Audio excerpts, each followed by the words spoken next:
10. Give me 10.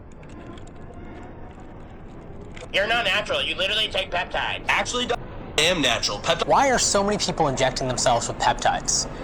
Don't tell anybody you're taking peptides. Don't. Research peptides are everywhere, and they're largely marketed as a safer alternative to steroids.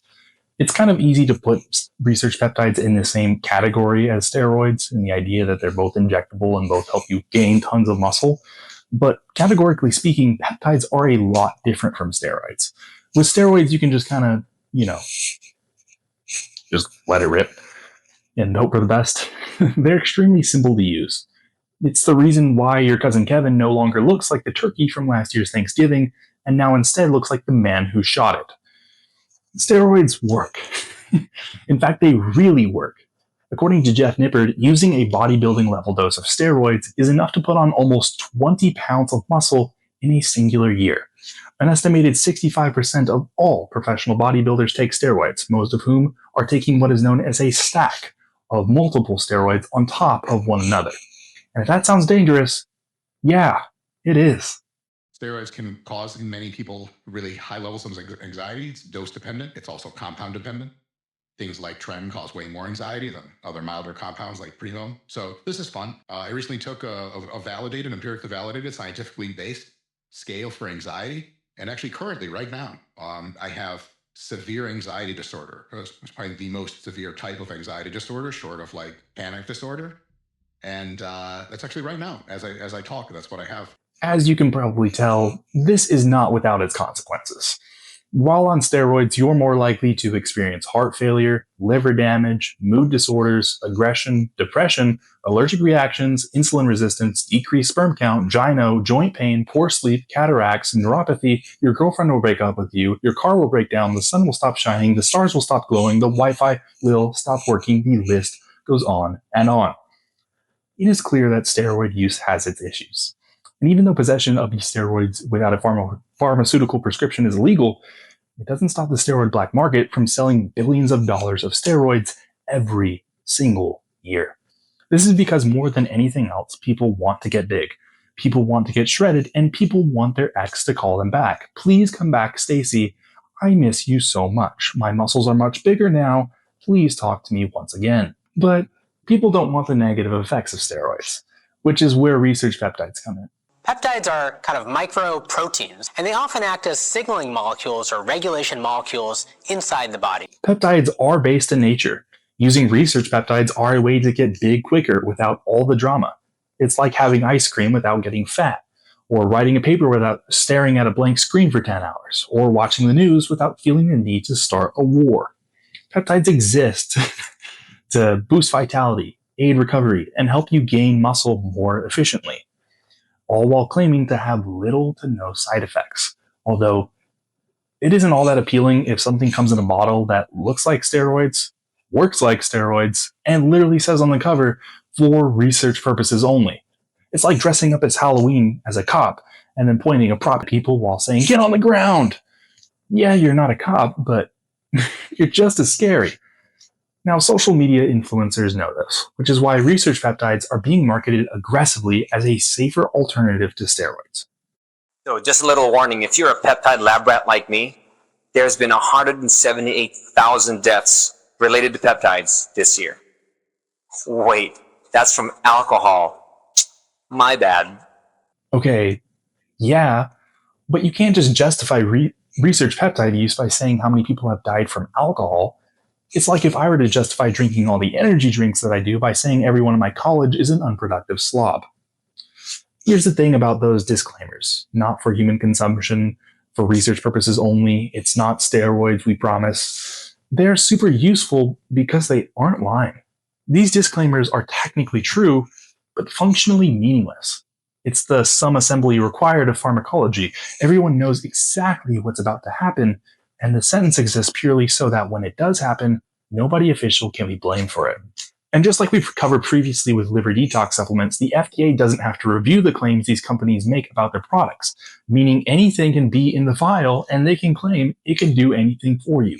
Oh, your peptides allow for people to put on 30 pounds of muscle in a year? Slap it on the label. Your peptides allow for people to recover faster? Slap it on the label. Your peptides make people more attracted to you? Slap it on the label and please send me a test file. And while it's worth noting that the FDA does regulate what claims you can make about research peptides, specifically in their role to cure diseases, the disclaimers that we talked about earlier, the not for human consumption part, allow for most companies just to sidestep right past it. Disclaimers about peptides aren't describing the peptides themselves, they're describing a legal status, which means it tells you nothing about what's actually in the vial, or how good the science behind it is, or how much you should trust it. Which is why tonight, we're going to look at 3 peptides that all wear that exact not for human consumption label. Now, there are tons of research peptides out there. We're only going to talk about the most popular 3: retatrutide, ipamorelin, and GHKCU, all of which sound less like peptides and a lot more like the colleges that you've never heard of, which knock out your favorite teams every March Madness. Go Blue Devils. We're going to start with retatrutide, or Reta if you're cool, which if you're watching this video, you are. And this one matters a lot, because unlike a lot of what we cover on this show, the science here is genuinely good. Have you ever been told that the more weight you lose, the lower your metabolism will be? Well, not with retatrutide. It effectively boosts your metabolic rate while you lose fat in a caloric deficit. Here's how it works. It's a peptide blend of GLP, GIP, and glucagon receptor agonism. In a nutshell, GLP-1 drugs hit GLP-1 receptors all over your body, heavily in the brain and the gut. This dumbs down your appetite and slows down your digestion. You see, retatrutide is still working its way through clinical trials. In a phase 2 trial, people lost an average of up to 24.2% of their body weight in under a year. In more recent phase 3 results, participants lost an average of over 70 pounds and saw real reductions in knee osteoarthritis pain. Those are numbers that get endocrinologists genuinely excited, published in genuinely serious journals. So think of retatrutide less like a scam and more like a restaurant that hasn't finished all of its health inspections yet. Yeah, sure, the food looks good and the customer service was great, but are you really sure that was pork? Reta hasn't finished all of its clinical trials yet, but that hasn't stopped social media grifters from selling it like it's medicine. Of course, this is nothing new. This is a pattern that gets repeated every single time a new class of drug shows promise. The moment that legitimate trial data gets published, that data becomes the marketing copy for a completely unregulated version of the same molecule. The clinical trial does the persuading, the gray market does the selling. And the two are, by design, never in the same room together. So the risk with Reta isn't this is fake. The risk is closer to what happens with any drug used outside of medical supervision. It's at any dose, from any source, for any length of time, you're taking on all of that uncertainty of a phase 2 drug with none of the monitoring that made that trial data untrustworthy in the first place. Which brings us to our next research peptide, ipamorelin. So after spending hours digging through the mechanisms, the studies, the history, and the real world experiences, I do still feel like this is an amazing peptide. I mean, convince the body to pump out emergency growth hormone whenever you need it. I think that's pretty cool. Just know that it's important to be fasted when you do that or you're putting the brakes on. Ipamorelin doesn't contain growth hormone. It tells your pituitary gland to release more of your own. And it's marketed constantly as the gentle or clean option in this space because compared to some older compounds in its drug class, it's also less likely to spike cortisol and prolactin in your body. But not every compound in the drug class behaves identically, and that nuance is worth taking seriously rather than just waving away. The problem is what that nuance gets translated into by the time it reaches the sales page. Natural, gentle, how your body already works. Think about what natural pathway means here. Your adrenal glands are a natural pathway, but repeatedly triggering them on command isn't inherently a great idea, just because the mechanism already exists in your body. The question was never whether growth hormone release is a natural process, it obviously is. The question is what happens when you override your body's own regulation of that process repeatedly based on a dosing schedule you found in a forum post instead of a doctor's office. Of course, people are quick to say, well, it worked for me. Well, that's great. I'm glad it worked for you. It's just that's not clinical data. That's an anecdote. And clinical data isn't geared towards likes on TikTok. Clinical data is clinical data. Elevated sustained growth hormone signaling is not a hypothetical concern plucked from nowhere. It's the same pathway implicated in real documented endocrine conditions when it happened naturally in excess. Nobody's claiming ipamorelin causes harm at high doses, but what is true is that nobody has run any kind of long-term study that would let anyone honestly say it doesn't cause harm. Remember that better than steroids and safe are two entirely different claims, and the entire ipamorelin pitch depends on nobody knowing the difference. Last, there's GHKCU. It's a copper peptide, and honestly, it's the most interesting case out of the three because it's been studied since the 1970s. And there is real decades-deep research showing that it can be useful in wound healing, collagen production, skin repair. In fact, it's in many skincare products sitting on drugstore shelves right now. But as you can probably already guess, there's a huge difference between skincare and skincare. The same well-established molecule is now being sold on research chemical websites as an injectable, marketed for systemic anti-aging, hair growth, cellular reset, the same peptide name, but a completely different application with a completely different evidence base. It's the pharmaceutical version of like citing a bridge's engineering report to justify building a completely different bridge next to it. Oh, well, the first one's structurally sound. That may be true, but it's also not evidence about the second one. Decades of data of rubbing a compound onto a wound tells you close to nothing about its safety, of injecting it into your bloodstream directly for years. It's a different route of administration, a different dose, and a different exposure entirely. And that's precisely why GHKCU is arguably the most effective marketing story on this whole list. It doesn't need to invent credibility. It borrows real published decades-old credibility and quietly redirects it towards an application that credibility was never actually built for. Each of these three peptides are a wonderful story of marketing telling you that the drug that you're about to take is doing something that it might not actually be doing. Reddit is legitimate science, but it's being sold to you before it's being finished tested. Ipamorelin is a real mechanism, but it's dressed up as safe just because it's marginally gentler than something else. And GHKCU is real evidence that's quietly been transplanted on a use case it was never actually studied for. Three different problems, but they all rely on the same trick, which is letting you do the work that the label refuses to do. Not evaluated by the FDA, doesn't tell you whether something's promising or moderate or reckless. It just tells you that nobody's checked and that you're the one who's going to find out. And that's really the whole racket.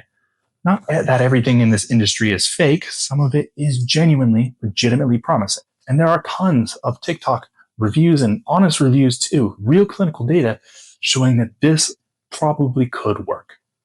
But the burden of proof isn't on these companies who are selling it to you already. The burden of proof gets shifted by marketing to you in your bathroom with a syringe at 11 at night to prove whether or not these research peptides actually do their job. From a public health standpoint, what worries me is not the access itself. What worries me is we're going to expand access without any guardrails around it. So more clinics, more marketing, more influencers, more people spending money, but do we have the infrastructure to then see the data? I want to see clinical trials. I want to see adverse event reporting. Are we going to see any sort of registries? Are we going to see long-term follow-ups? And unfortunately, I don't think a wellness clinic is going to be able to handle all of this. Because remember, everything should be about the patient, not about the money. Now, if the video were to stop here, I know what you'd be thinking. So what? Let people do what they want. Sure, the risks are unknown, but it's fun. Let people do as they please. And I agree with you, with one exception. I'm not going to show you any examples of what I'm about to talk about, but I do want you to search for yourself. Look at the marketing, the way like research peptides are being advertised. It's not just targeted at 60-year-olds wanting to recover from joint pain or millennial moms wanting to have one last breath of life before menopause. It's targeted almost exclusively at young people that are still growing, young people that are still learning, young people that are still developing. Most, if not all, of the research done on peptides consist of adult volunteers. And remember, your child can literally buy these off a TikTok shop with free shipping most of the time, because free shipping makes everything better. And just imagine that conversation that you'd have with your kid. Oh, Mom, I found this peptide on TikTok. I ordered it. It's theoretically going to make my muscles look a lot bigger. Well, son, that's great. Please do the dishes before your phone gets theoretically taken. It is ridiculously easy to get your hands on something that belongs in a PubMed article. And unlike steroids, we just don't know all of the side effects of a lot of these research peptides yet. Despite there being nearly 1,000 studies done on research peptides as a whole, it still isn't enough to determine just how safe they are yet. The claim that research peptides are safer or cleaner than steroids just misses the point entirely. At the end of the day, it's important to remember that there are no shortcuts to fitness, to vitality, or to life itself. I have full faith that, just like Ozempic, one of the most famous research peptides out there, we will find out more about these research peptides and be able to determine them as safe. Although it's also worth noting that we don't even really understand everything about Ozempic to this day, and it might be more dangerous than we initially thought. Look, if you're wanting to optimize yourself as a human, you can do so without being part of a case study. I can promise you that regardless of what your personal stance on health is, you are not going to find the key to life in the TikTok shop. You might, however, find the key to life in an energy drink.